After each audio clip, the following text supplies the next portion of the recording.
एक वो वक्त था जब हम इंसान अपनी इस जालिम पेट की भूख मिटाने के लिए ऊंचे पहाड़ों से लेकर तंग घाटियों तक की खाक छानते फिरते थे। लेकिन इन दिनों हमारी सभी जरूरी और मनपसंद चीजें हमें बस एक वॉलमार्ट स्टोर की दूरी पर ही मिल जाती हैं। पर यह कभी कभी बहुत ही महंगा पड़ सकता है। आप उम्मीद करते होंगे कि किराने की दुकान में पड़ी सभी चीजें खाने के लिए सुरक्षित है ना? जी नहीं, बिल्कुल नहीं। इस वीडियो में खाने की चीजों की सच्चाई देखकर आपकी आंखें फटी की फटी रह जाएंगी। जैसे इसको ले लीजिए, क्या आपने कभी केले पर ऐसे अजीब सफेद धब्बा देखा है? मुझे उम्मीद है कि नहीं, क्योंकि ये सफेद धब्बे और स्टोर्स में मिलने वाली बाकी खाने की चीजों के सच को जानने के बाद आपकी परेशानी बढ़ जाएगी और आप अपने बाल नोच लेंगे भाई।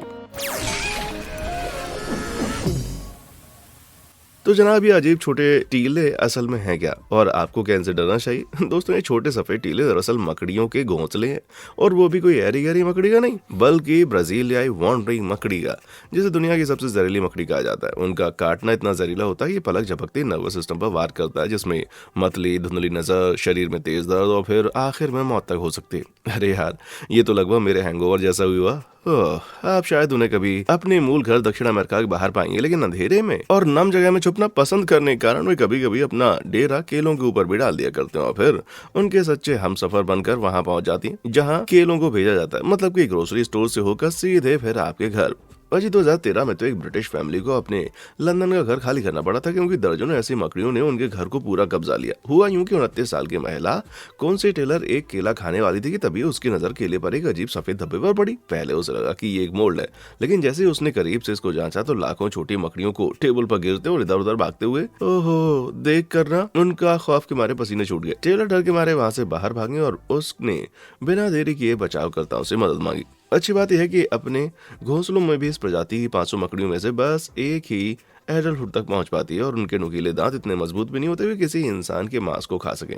भले ही इनसे कोई गंभीर खतरा नहीं था, पर सच कहूं तो मेरे मन को तब तक शांति नहीं मिलेगी जब तक कि ये पुख्ता ना हो जाए। इन 8 पैरों वाले हर एक कीड़े को पूरी तरह से नेस्तनाबूद कर दिया गया। जी, माना कि मकड़ियों के बच्चों का घोंसला खोजना थोड़ा सा डरावना जरूर है, लेकिन जरा सोचिए क्या हो अगर आपको एक पूरी तरह से विकसित ब्राजीलियाई वॉन्डरिंग मकड़ी दिख जाए तो। जी हाँ, 2016 में इसी तरह की एक घटना स्टेटन आइलैंड पर रहने वाले एक परिवार के साथ हुई, जब उन लोगों को अपने किराने के सामान की जरूरत से कुछ ज्यादा ही मिल गया। मुझे पर यकीन नहीं होता, चलिए देख लीजिए। What is it? It's alive! What is that? Is that the mother? Oh! Yeah. It is here. That's the baby. No, that must be the mother. No, you got to how see big the it is. babies are in here. The babies are over there in the corner. These little white. No, I just saw light. I can't. Ron's gonna make me vomit. I feel better now that I see it though. Oh, look at that big fat butt. I can't look at the butt. How bad is I want to know what It's kind of huge. spider this is. Take a picture of it. अगर उनकी जगह मैं होता तो इस मकड़ी का मेरे जूते तले चिपक कर मुरब्बा बनना तय था भाई। इस डरावनी मकड़ी की असल नस्ल का तो पता नहीं, लेकिन दक्षिण अमेरिका से होने के कारण ये मुमकिन है कि ये जनाब उन जहरीली ब्राजीलियाई वॉन्डरिंग मकड़ियों में से एक हो, जो घोंसले में मौजूद उन बाकी बच्चों से किसी तरह से पहले ही एडल्ट उम्र में पहुंच गया हो। इन नस्ल की मकड़ियों को काटने पर मौत तक होने के चांसेस होते हैं, तो भैया केले के साथ पूरे घर को भी फूंक देने में समझदारी होगी, कम से कम इससे जान तो बचेगी। और अगर ये देखकर भी पेट नहीं भरा तो जरा सोचिए कि क्या हो अगर एक ब्लैक विडो ब्रोकली में आराम फरमाते हुए आपको नजर आ जाए। जी हाँ, 2018 में वही के एक छात्र जैकब वॉन का सामना अपनी ब्रोकली में बैठे इस 8 पैरों वाले दोस्त से हुआ। हालांकि ये सच है कि इस जहरीले ब्लैक विडो के काटने से नौसिया सांस लेने में तकलीफ और शरीर में थकान हो सकती है, पर शुक्र है कि इससे इंसान की जान जाने का खतरा कम होता है। तो जब वक्त कभी आपको मुश्किलों के साथ साथ आपकी सब्जियों में भी जहरीली मकड़ी दे दे तो अपना संयम नहीं खोना है, ठीक है।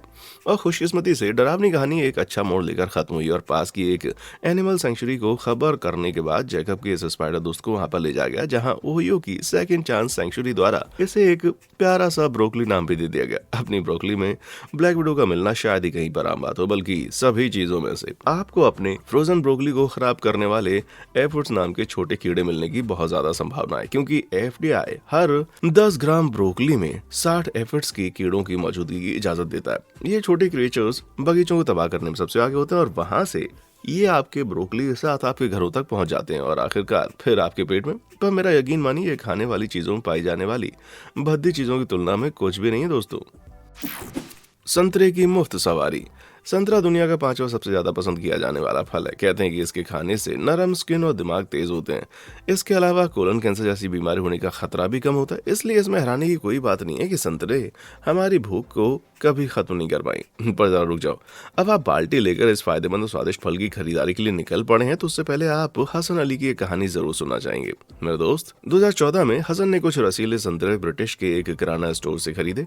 उस स्टोर का नाम सेंसबरीज था। हसन अली 3 संतरों के मजे ले चुका था, पर जैसे ही इस 25 साल के लड़के ने चौथा संतरा छीलना शुरू किया तो अंदर पहले से एक डरावनी चीज उसका इंतजार कर रही थी। उसने देखा कि संतरे के अंदर एक ऐसा बड़ा और मोटा कीड़ा आराम फरमा रहा है जिसके पास मानो अंडों का भंडार था। इस तरह के मैगट फ्रूट फ्लाइज के अंडे की देन होती हैं और जैसा कि उनके नाम से पता चलता है, वे आमतौर पर अपने अंडे फल के अंदर और उसके आसपास या किसी नम ऑर्गेनिक चीज पर ही देते हैं। जैसे उनके छोटे लार्वा अंडों से बाहर निकलते हैं तो वे फलों को अंदर से ही खाना शुरू कर देते हैं और तब तक खाना जारी रखते हैं जब तक कि वे पूरी तरह से विकसित नहीं हो जाते, जिन्हें हम फिर बाद में मक्खियों के रूप में जानते हैं। यार, क्या उनका ये लाइफ साइकिल सुंदर नहीं है? भले ही सुपरमार्केट में बिकने वाले फल सख्त जांच पड़ताल की प्रक्रिया से होकर गुजरते हैं ताकि आप उन्हें खरीदने से पहले कभी झिझके नहीं, पर फिर भी कभी कभी इस तरह की गलतियां हो ही जाती हैं। अगर फ्रूट फ्लाइज फल में किसी तरह घुसने में सफल हो जाती हैं तो फिर आगे वही होगा जो हसन ने उस संतरे के अंदर देखा था। पर यह घटना उसे अपने पसंदीदा फल से खासा दूर नहीं रख पाई। कंपनसेशन के रूप में सेंसबरी ने उसे एक गिफ्ट कार्ड थमा दिया, जिसके बाद वो बेलगाम होकर संतरे के मजे के लिए पैसे उड़ा सकता था। बस मेरी यही दुआ है कि अगली बार अंदर उसको ये वाला एक्स्ट्रा प्रोटीन ना मिल जाए भाई। Best in peanuts. FDA, जिसे फूड एंड ड्रग एडमिनिस्ट्रेशन भी कहा जाता है, अमेरिका की वो संस्था है जो खाने की चीजों को सुरक्षित और ताजा होने की जांच पड़ताल करती है। तो ये सच जानकर दुख हुआ कि वे असल में पीनट बटर के एक जार में 11 गिलहरी के बालों को इस्तेमाल करने तक की सहमति देते हैं। और बस इतना ही नहीं, उनके ऑफिशियल स्टैंडर्ड्स तक ये दावा करते हैं कि स्वास्थ्य के लिए कोई जोखिम पैदा करने के लिए एक औसत जार को 30 से ज्यादा कीट के टुकड़ों की जरूरत पड़ेगी। मतलब कि हम शायद अपना प्रोटीन मूंगफली से ज्यादा किसी और चीज से प्राप्त कर रहे हैं। और इस तरह के हेल्थ स्टैंडर्ड्स ने ही मूंगफली उद्योग के घोटालों को अपना घर बना लिया। जी हाँ, 2008 में पीनट कॉर्पोरेशन ऑफ अमेरिका में जड़ें उस वक्त पूरी तरह से हिल गईं जब पीटर पैन और ग्रेट वैल्यू के ब्रांड के तहत उनके पीनट बटर ने 714 लोगों को बीमार करने के साथ साथ 9 लोगों की जान भी ले ली। ये किस्सा तब शुरू हुआ जब CEO स्टीवर्ट पॉर्नेल ने उन आंतरिक रिपोर्टों को सिरे से खारिज कर दिया जिनका दावा था कि उनका स्टॉक धूल और चूहे के मल से दूषित था। अपनी मनमर्जी से हेल्थ स्टैंडर्ड्स को बनाए रखने को नजरअंदाज करने के चलते पार्नेल ने जानबूझकर पीनट बटर का एक ऐसे बैच को बेचा जिसमें आखिर में साल्मोनेला बैक्टीरिया की घातक मात्रा पाई गई। अपने बचाव में उसने कहा कि वो ग्राहक होने का घाटा अफोर्ड नहीं कर सकता था। विडंबना तो यह है कि अपनी ही बेवकूफी ने उसने 9 ग्राहकों को हमेशा के लिए खो दिया, क्योंकि वे सभी उसका जहरीला पीनट बटर खाकर मर गए थे। पर फिर न्याय ने अपना परचम लहराते हुए न सिर्फ अमेरिका के पीनट कॉर्पोरेशन पर ताला लगवा दिया, बल्कि पीनट बटर के उस शिकारी पार्नेल को 2015 में 28 साल तक जेल की चक्की पीसने की सजा भी सुना दी। लेकिन जहां तक पीनट बटर सैंडविच का सवाल है, ऐसा लगता है कि ब्रेड भी खराब लक्षणों के हिसाब से बच नहीं पाई है। आटा और यीस्ट के अलावा एक अजीबोगरीब सा राक्षस हमारी रोटियों में दुबका हुआ और इसका नाम है L16। इसके बेतुके नाम के मुखौटे के तले एक झकझोरने वाला सच दबा हुआ है, इंसानी बाल का सच। जी हाँ, हमारे सुपरमार्केट के ब्रेड के लोथड़े इन्हीं बालों से भरे पड़े हैं, क्योंकि माना जाता है कि ये ग्लूटेन को मजबूत करने के साथ साथ यीस्ट को भी फीड करता है, जो एक शानदार ब्रेड को जन्म देकर इसकी प्रोडक्शन टाइम को भी घटाता है। पर अच्छी खबर यह है कि इसका ज्यादातर इस्तेमाल कमर्शियल ब्रेड उत्पादन के लिए किया जाता है। इसलिए लोकल लेवल पर बेकरियों से खरीदारी करने का मतलब है कि आप इस बालों के जंजाल से बच सकते हैं। दोस्तों, L16 एक ऐसा अमीनो एसिड है जो ज्यादातर गाय के सींग और बत्तख और मुर्गी के पंखों के लिए जाता है। द गार्डियन की रिपोर्ट का भी ये दावा है कि इसमें ऐसे इंसानी बाल का अक्सर उपयोग किया जाता है जो आमतौर पर चीनी हेयर सलून के फर्श से होकर इन लोथड़ों में पहुंच जाते हैं। मेरा मतलब लगभग ऐसा ही। पहले बालों को कंसंट्रेटेड हाइड्रोक्लोरिक एसिड और एक्टिव कार्बन में अच्छे से उबाला जाता है, फिर इलेक्ट्रोलिसिस द्वारा इनका इलाज किया जाता है, जिसके बाद उनसे इस्तेमाल करने लायक अमीनो एसिड मिलता है। तो माना कि भाई आपको अपनी रोटी में सच में इंसानों के बाल नहीं मिलेंगे, पर ये भी स्वीनी टोड के कम घातक वर्जन जैसे ही लगता है। दोस्तों, एक्स्ट्रा टेरेस्ट्रियल टूना। कैन में आने वाली कोई भी चीज पूरी तरह से कभी ताजी नहीं होती और इसकी सस्ती कीमत का मतलब है घटिया क्वालिटी। और मैं तो यही कहूंगा कि अब वो वक्त ज्यादा दूर नहीं है जब आपको एलियन जैसे प्राणी अपने टूना कैन में मिलने लगेंगे। 2015 में एक ब्रिटिश औरत जोई बटलर को टूना के अपने कैन के अंदर एक्स्ट्रा टेरेस्ट्रियल लाइफ मिली। लग तो वैसे ही रहा था। जैसे उसने कैन को अंदर से खोला तो अंदर 2 आंखें और बिना हाथ पैर का एक लिम्बलेस जीव उसे ऐसे घूर रहा था। लंदन के नेचुरल हिस्ट्री म्यूजियम के स्टुअर्ट हाइन ने इस जीव की पहचान की और इसका नाम सिम्यूथोआ एक्सिगुआ बताया। नहीं, एलियन तो नहीं, लेकिन उसे एक जीभ खाने वाला पैरासाइट बताया। ये मछली में गिल्स के रास्ते अंदर जाता है और उसकी जीभ का ब्लड वेसल्स को काट देता है, जिससे वो वेसल मुंह से बाहर गिर जाती है और सिम्यूथोआ खुद को काटे हुए वेसल से जोड़ देता है और वो खुद मछली की नई जीभ बन जाता है, जो उसके खून और मुंह के म्यूकस को लगातार खाता रहता है। जोई के लिए अच्छी बात यह थी कि ये जीभ खाने वाला जीव पहले ही मर चुका था और उसके पास तो गिल्स भी नहीं थे, इसलिए उसके जीभ को कोई बड़ा खतरा नहीं था। पर मुझे यकीन है कि वो फिर भी इसे देखकर घबराई होंगी। हालांकि ये हो सकता है कि इस कीड़े ने खुद को टूना मछली की जीभ से जोड़ लिया हो, लेकिन वो इस छोटे कैन में कैसे सही सलामत पहुंचा, इसके बारे में कोई नहीं जानता। प्रिंसेस जिन्होंने ये टूना कैन बनवाया, उन्होंने अपनी तरफ से इसकी कुछ एक्सप्लेनेशन दी है। उन्हें लगता है कि ये वो जीभ खाने वाला जीव नहीं है, बल्कि एक मेगालोपा है, केकड़े की ऐसी छोटी नस्ल जिनका शिकार टूना करती है। कंपनी को लगता है कि तैयार होने के प्रोसेस के दौरान उनके पैर कट गए होंगे, जिससे पीछे सिर्फ वो आंखों वाला शरीर रह गया। खैर, इसके अंदर होने का जो भी कारण हो, पर मैं तो आपसे टूना सैलेड का नाम भी नहीं लूंगा भाई। ले रेस्टोरेंट डे रेडिट। रेडिट अजीब, अद्भुत और उनके बीच पाए जाने वाली हर उस चीज को पिघलाने वाला ओवन है। इसलिए अगर आप अपने खाने में कुछ अजीब और भद्दी चीजों को रेंगते हुए पाते हैं तो इसके बारे में चर्चा करने के लिए सच में इससे बेहतर कोई जगह नहीं है भाई। तो आइए जरा एक नजर डालते हैं रेडिट की कुछ ऐसी बेतुकी सी डिशेस पर। सबसे पहले यूजर एप्रेवल ग्रीन के किस्से शुरू करते हैं। जब वो एक हॉट चीटोस के पैक में से चिप्स को खा रही थी तो तभी उसके हाथ एक अजीब सा आकार का चिप्स लगा, तो उसने रेडिट के साथ इसे शेयर किया ताकि पता लगाया जा सके ये असल में था क्या। वहाँ कमेंट सेक्शन में उसे पता चला कि भाई दरअसल वो कोई चिप्स तो था ही नहीं, बल्कि ये एक चूहा था जिसे स्क्विश, बेक और चीटो के एक पैकेट में सील कर दिया गया था। और हालांकि इसकी पूरी सच्चाई जानने के लिए उसका कुछ खासा बचा तो नहीं था, और इसके टफ जर्की के टेक्सचर को देखकर तो ये चीटोस तो बिल्कुल भी नहीं लगता दोस्त। और आपके चीटोस में से एक चूहा निकलने ज्यादा बदतर और क्या हो सकता है? शायद आपके सालसा वर्ड के अंदर किसी का दिमाग मिलना। जी हाँ, ये कहानी यूजर जेपल 27 की जुबानी है। अजी भले इसका कोई पक्का सबूत नहीं है, पर इसमें कोई शक नहीं है कि देखने में तो एकदम किसी के दिमाग जैसे लग रहा है। कुछ यूजर्स ने ये सलाह दी कि ये ज़ैंथन गम का एक सख्त हो चुका गुच्छा हो सकता है, एक ऐसा गोंद जो मैन्युफैक्चरिंग के दौरान चीजों को जोड़कर रखता है ताकि उनके बिखरने का खतरा ना हो। कुछ लोगों ने तो उसे मदर ऑफ विनेगर भी बताया, जो सेल्यूलोज और एसिटिक एसिड से बना एक जेलेटिनस डिस्क है जो कि लिक्विड को विनेगर में बदल सकता है। पर भाई वो जो भी हो, मैं उस चीज को कूड़ेदान में फेंकना ही बेहतर समझूंगा। ये हैरान करने वाली अगली खोज यूजर एटॉमिक सिफर की है। अपने परिवार को लॉबस्टर क्रिसमस लंच पर ले जाने के बाद वे देखकर एकदम भौचक के रह गए कि इसके अंदर एक पुराने स्पार्क प्लग को ठूंस दिया गया था। ये झोल एकदम जानलेवा था, है ना? इन चीज का उपयोग कार के इंजन में डीजल को जलाने के लिए किया जाता है, लेकिन इस मामले में इसकी वजह चुपके से लॉबस्टर के वजन को बढ़ाने की थी, जिससे उसकी कीमत को भी बढ़ा दिया जा सके। और नहीं, ये हरकत पहली बार नहीं की गई थी, क्योंकि हमारे अगले राइटर कोल्ड एज आइज साथी ने देखा कि उसके लॉबस्टर के वजन को भी स्पार्क प्लग का इस्तेमाल करके बढ़ाया गया था। तो या तो यहाँ कुछ मछुआरे के काम में खोट है, या इन लॉबस्टर्स को मैकेनिक ट्यून अप करवाने की जरूरत है दोस्तों। बीटल रस।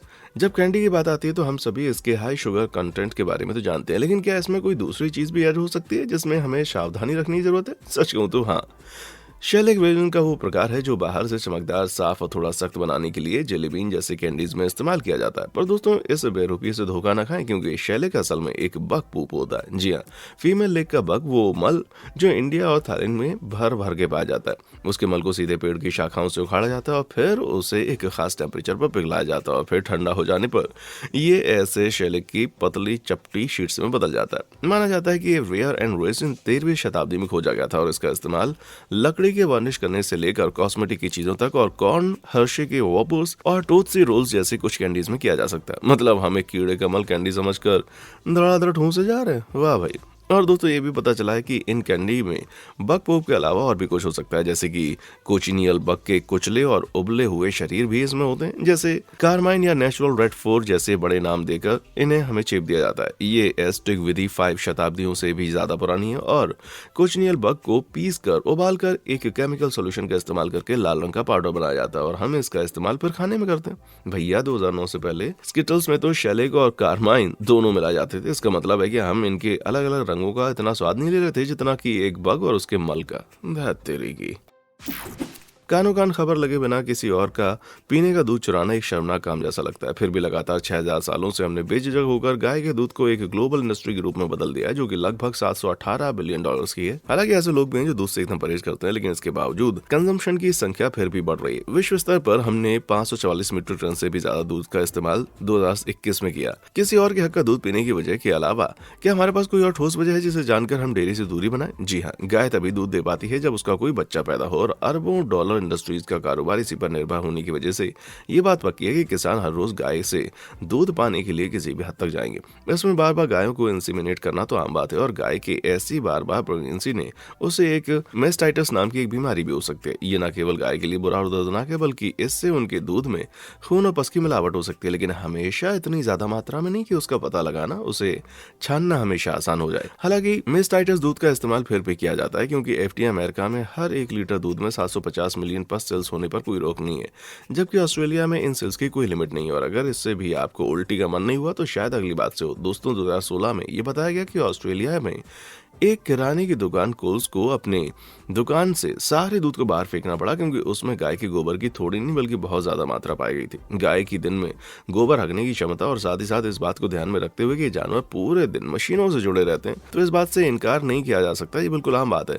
जबकि दूध गर्म और इससे अच्छे से तैयार होने पर हानिकारक बैक्टीरिया से छुटकारा मिल जाता है। पर अब तो सोचकर ही डर लगता है कि हम अपने अनाज के साथ और क्या क्या गंद बला गटक रहे होंगे। भाई, अब तो अचानक से मुझे ओट मिल्क कुछ ज्यादा ही स्वादिष्ट लगने लग गया। और जब बात जानवरों के रिप्रोडक्टिव मटेरियल की हार्वेस्टिंग की हुई रही है, तो हमें मुर्गियों और उनके अनफर्टिलाइज्ड अंडों के बारे में भी बात करने की जरूरत है, जिन्हें हम बड़े स्वाद लेकर खाते हैं। इनके जीवन देने के इकलौते उद्देश्य को ध्यान में रखते हुए इनसे बनाई गई अजीब चीजें, जैसे ये लॉन्ग एग, शैतानी काम जैसा लगता है। इस किस्म के अजीब बेतुके अंडे डेनमार्क में 40 साल पहले डेन एग कंपनी ने डिजाइन किए, ताकि एक सामान उबले और अंडे काटना चुटकी बजाने जैसा आसान हो सके। इसे बनाने के लिए मैन्युफैक्चरर पहले अंडे से योक और सफेद वाले हिस्से को अलग कर देते हैं।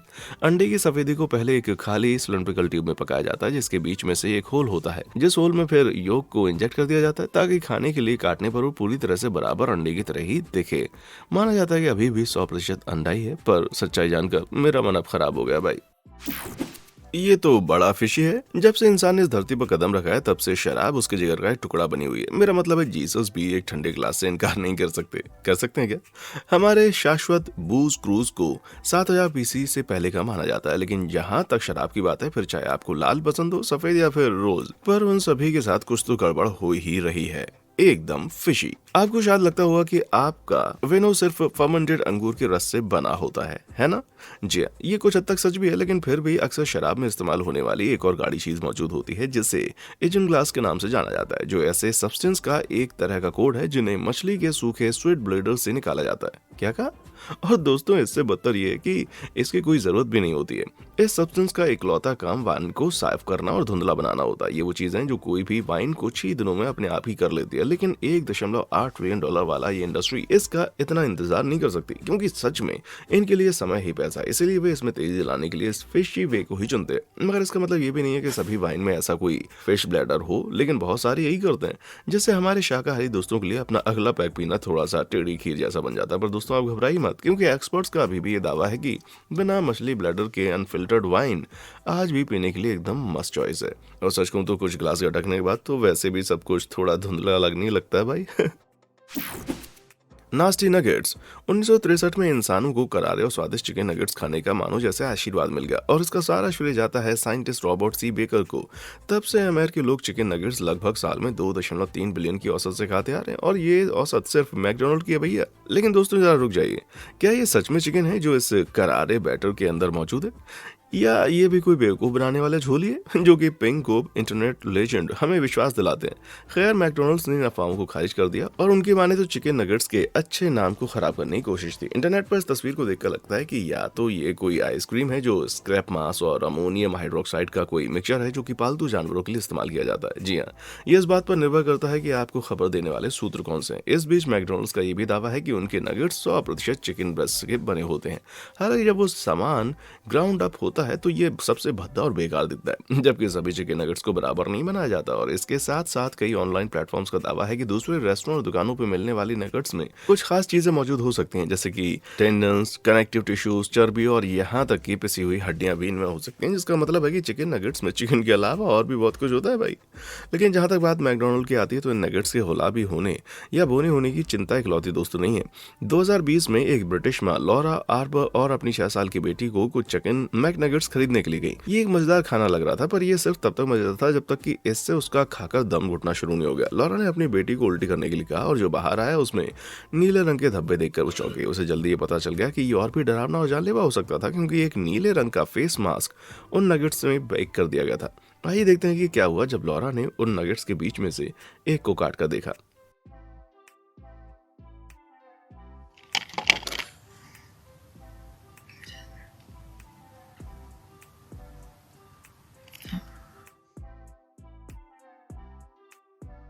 कोई ऐसा कैसे कर सकता है यार। रेस्टोरेंट शिकायत करने के बाद लॉरा ने बताया कि उससे किसी ने भी इस घटना के लिए माफी तक नहीं मांगी, लेकिन उसे इस बात की ज्यादा फिक्र थी कि वो अभी भी बिना शर्म महसूस किए लोगों को ऐसे जानलेवा चीजों से भरे नगेट्स बेच रहे थे। और हैरानी की बात यह कि उन्होंने ऐसा करना जारी रखा, लेकिन ये 2020 था।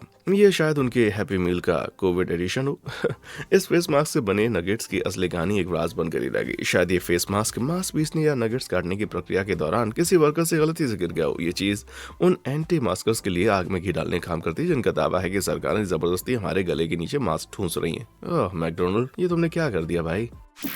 टेटर टेरर, आप जैसे आलू कहते हैं मैं उसे कहता हूँ पोटाहो। मुझे लगता है कि इसमें कोई दो राय नहीं कि हमें आलू दुनिया भर के लगभग हर हिस्से में देखने को मिलता है, चिप्स, फ्राइज और मैश से लेकर बिजली पैदा करने तक। तो दोस्तों ऐसा कोई काम नहीं है जो हमारे आलू भाई साहब नहीं कर सकते, और बस इसी वजह से आपको उनसे थोड़ा डरने की भी जरूरत है। पोर्टनोनोमिकाफोबिया सिर्फ एक टंग ट्विस्टर नहीं है, बल्कि ये आलू के डर को कहा जाता है। मुझे पता है कि आपको ये बकवास लगेगा, लेकिन यह पता चला है कि आलू बहुत ही घातक साबित हो सकता है। जी हाँ, अगर आपको कभी ऐसा आलू मिले जिस पर धब्बे हो तो शायद उसे कूड़ेदान में फेंक देना सबसे अच्छा होगा।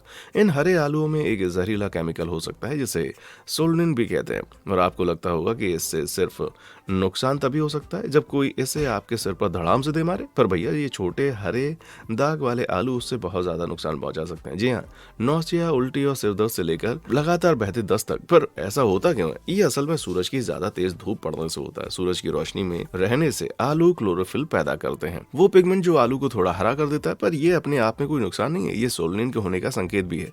और ज्यादा धूप में रखने से बढ़ता जाएगा, इसलिए इन्हें किसी अच्छी जगह रखना जरूरी है, जैसे कोई ठंडी सी अंधेरी जगह। सूत्रों का सुझाव है कि फिजिकल नुकसान के साथ साथ ज्यादा या कम टेम्परेचर के कारण भी सोलनिन की मात्रा बढ़ सकती है। सोलनिन आमतौर पर सबसे ज्यादा छिलके में पाया जाता है, लेकिन उन्हें छीलने के बाद सोलनिन की मात्रा काफी हद तक कम हो सकती है। लेकिन कुछ स्टडीज मानती हैं कि इन्हें छीलने के बाद भी कुछ सोलनिन पीछे रह जाता है, जिसका मतलब है कि एक छिला हुआ आलू भी पकाए जाने पर बहुत सी बीमारी का कारण बन सकता है। हालांकि सोलनिन आलू में होना भी जरूरी है, क्योंकि ये चीज आलू को कीड़ों और बैक्टीरिया से बचाती है। अब मैं किसान नहीं हूँ, लेकिन शायद हम उन पर कुछ सनस्क्रीन जैसा क्रीम लगा सकते हैं क्या? हाँ। उंगली वाला खाना। आंकड़े बताते हैं यूएसए हर साल लगभग 6.4 बिलियन पाउंड फ्रोजन मिठाई का उत्पादन करता है, और एक ही राष्ट्र होने का मतलब है कि हम अपनी उंगलियों को इन स्वादिष्ट मिठाइयों से दूर नहीं रख सकते। पर भैया कुछ लोग तो अपनी उंगलियों को उनसे दूर रख ही नहीं पाते। इसे पिक्चर करें, साल है 2005 और उत्तरी कैरोलिना के एक निवासी क्लेरेंस स्टोवर्स ने कोल के फ्रोजन कस्टर्ड ड्राइव थ्रू से कुछ मिठाइयां खरीदी। जैसे वो घर लौटता है और अपने फ्रोजन कस्टर्ड को खा रहा होता है, वो उसमें एक उभार देखता है। हालांकि शुरू में इसे कैंडी मानते हुए उसको खाना जारी रखता है, तभी वो किसी सोच में पड़ जाता है और खाई हुई कैंडी जल्दी से थूक कर उसकी जांच करना शुरू करता है। और इसके कुछ ही देर के बाद उस वक्त जोर से चीखने लगा जब उस मिठाई में एक ताजा कटी हुई इंसान की उंगली दिखाई दी। लेकिन अजीब घटना सिर्फ क्लेरेंस के साथ नहीं हुई दोस्तों। उस व्यक्ति के बारे में जरा ख्याल कीजिए जिसकी असल में ये उंगली थी। खैर, वो 23 वर्षीय कोहल का कर्मचारी ब्रेंडन फाइजर था, जो कि कस्टर्ड की गिरती हुई बाल्टी को पकड़ने की कोशिश करते वक्त अपने हाथ कस्टर्ड मिक्स करने वाली मशीन में गलती से दे गया, जहां उसकी पहली उंगली पलक झपकती एकदम से कटकर नीचे गिर गई। इसी बीच क्लेरेंस ड्राइव थ्रू विंडो पर आ धमका, जहां उसको एक कर्मचारी ने बिना जांचे इंसानी मांस का ताजा स्कूप परोस डाला। रिपोर्ट का दावा है कि क्लेरेंस ने फ्रोजन डेजर्ट जॉइंट के खिलाफ कानूनी कार्रवाई की और ब्रेंडन की उंगली को अपने फ्रीजर में सबूत के तौर पर रख दिया। उसके बाद आगे क्या हुआ ये तो राजी बना हुआ है। हालांकि मुझे उम्मीद है कि उसने ब्रेंडन की उंगली वापस कर दी होगी। यार, इस किस्से ने तो उस मुहावरे के मायने बदल दिए, उस हाथ को मत काटो जो तुम्हें खिलाता है। तो दोस्तों आज के लिए बस इतना ही। अगर इनमें से किसी खास फैक्ट ने आपको पूरा डरा दिया तो मुझे नीचे कमेंट सेक्शन में आकर बताओ। हाँ, आपके पास भी ऐसा कोई किस्सा है तो उसे शेयर करें। देखने के लिए शुक्रिया।